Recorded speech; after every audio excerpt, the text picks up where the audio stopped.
മലപ്പുറത്തുകാരുടെ സ്വന്തം ഇലതാളിപ്പാണ് ഉണ്ടാക്കാൻ പോകുന്നത്. ഇതിന് ഞാൻ എടുത്തിരിക്കുന്നത് കുമ്പളത്തിന്റെ ഇലയാണ്. അതൊരു 10-12 ഇല എടുത്തിട്ടുണ്ട് കേട്ടോ. പിന്നെ ഇതിന് വേണ്ടി ചീരയില അല്ലെങ്കിൽ മത്തത്തിന്റെ ഇല, മുരിങ്ങയിലയോ പയറിന്റെ ഇലയൊക്കെ എടുക്കാവുന്നതാണ്. ഇതിന് വളരെ കുറച്ച് ഇൻഗ്രീഡിയൻസ് ഉള്ളൂ കേട്ടോ. ഒരു 6 ചെറിയ ഉള്ളി എടുത്തിട്ടുണ്ട്, 4 പച്ചമുളക് എടുത്തിട്ടുണ്ട്. ഇതിന്റെ ഏറ്റവും വലിയൊരു ഹൈലൈറ്റ് എന്ന് പറഞ്ഞാൽ കഞ്ഞിവെള്ളത്തിലാണ് ഇട്ട് ഇത് ഉണ്ടാക്കുന്നത്.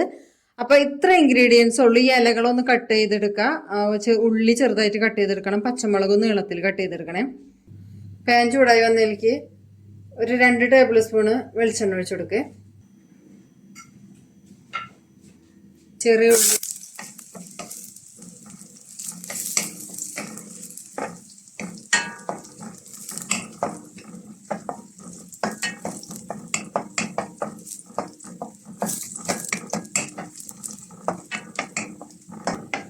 ഉള്ളി ലൈറ്റ് ബ്രൗൺ കളറായി വന്നിട്ടുണ്ട്. ഇതിൻ്റെ അകത്തേക്ക് നമ്മൾ എടുത്ത് വെച്ചിട്ട് പച്ചമുളക് നീളത്തിൽ കട്ട് ചെയ്തിട്ട് കൊടുക്കുക.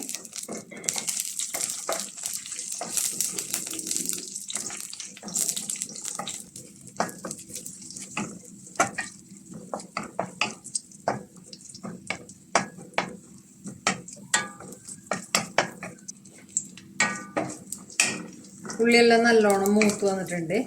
ഇനി ഇതിലേക്ക് നമുക്ക് എടുത്ത് വെച്ചിട്ട് കഞ്ഞിവെള്ളം ഒഴിച്ചു കൊടുക്കാം കേട്ടോ.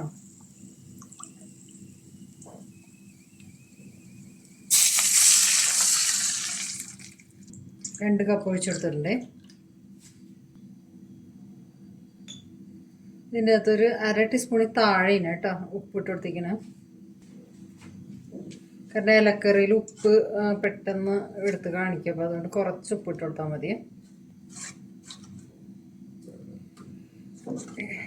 നല്ലോണം ഒന്ന് തിളക്കട്ടെ.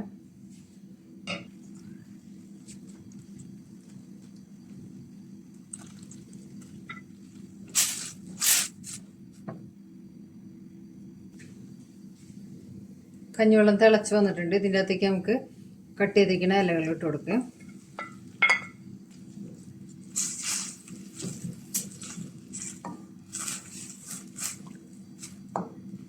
ഇലയിട്ടിട്ട് നല്ലോണം തിളച്ച് വന്നിട്ടുണ്ട്. ഇപ്പം മൂടി വെച്ചിട്ട് ഒരു 5 മിനിറ്റ് ഒന്ന് വേവിക്കുക.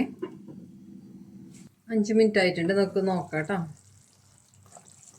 ഇലയൊക്കെ നല്ലോണം വെന്ത് വാടി വെള്ളമൊക്കെ കുറുകി വന്നിട്ടുണ്ട് കേട്ടോ. അപ്പോൾ ഈ ഇലയിലുള്ള എല്ലാ പോഷകഗുണങ്ങളും ഈ വെള്ളത്തിലെല്ലാം അലിഞ്ഞ് ചേർന്നിട്ടുണ്ടാവേ. ഫ്ലെയിം ഓഫ് ചെയ്യാം. മലപ്പുറത്തുകാരുടെ സ്വന്തം ഇല താളിപ്പ് റെഡി ആയിട്ടുണ്ട്. ഇത് ചോറിലൊഴിച്ച് മാത്രം കഴിക്കാവുന്നതാണ്. പിന്നെ ഇതിൻ്റെ കൂടെ വേണമെങ്കിൽ ഒരു പപ്പടോ ഫിഷ് ഫ്രൈ ഒക്കെ ഉണ്ടെങ്കിൽ കുശാലാണ് കേട്ടോ ചോറ് കഴിക്കാൻ. അപ്പോൾ അവിടെയൊക്കെ എന്ത് കറി ഉണ്ടെങ്കിൽ എല്ലാ ദിവസവും ഒരു ഇല താളിപ്പ് ഉണ്ടാക്കുമെന്ന് പറയാറ് കേട്ടോ. അപ്പോൾ നമ്മൾക്ക് അവൈലബിൾ ആയ ഇല വെച്ചിട്ട് എല്ലാവരും ഒന്ന് ഉണ്ടാക്കി നോക്കണേ.